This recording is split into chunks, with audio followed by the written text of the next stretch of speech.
திருப்படல்கள் 40 1-3 மற்றும் 17 முடிய. நான் ஆண்டவருக்காக பொறுமையுடன் காத்திருந்தேன். அவரும் என் பக்கம் சாய்ந்து எனது மன்றாட்டை கேட்டருளினார். அழிவின் குழியிலிருந்து என்னை அவர் வெளிக்கொணர்ந்தார். சேறு நிறைந்த பள்ளத்தில் நின்று தூக்கி எடுத்தார்.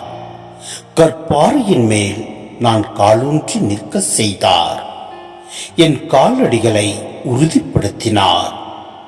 புதியதொரு பாடலை, நம் கடவுளை புகழும் பாடலை என் நாவினின்று எழச் செய்தார். பலரும் இதை பார்த்து அச்சம் கொண்டு ஆண்டவர் மீது நம்பிக்கை கொள்வர். நானோ ஏழை எளியவன். என் தலைவர் என் மீது அக்கறை கொண்டுள்ளார். நீரே என் துணைவர், என் மீட்பர், என் கடவுளே, எனக்கு துணை செய்ய விரைந்து வாரும்.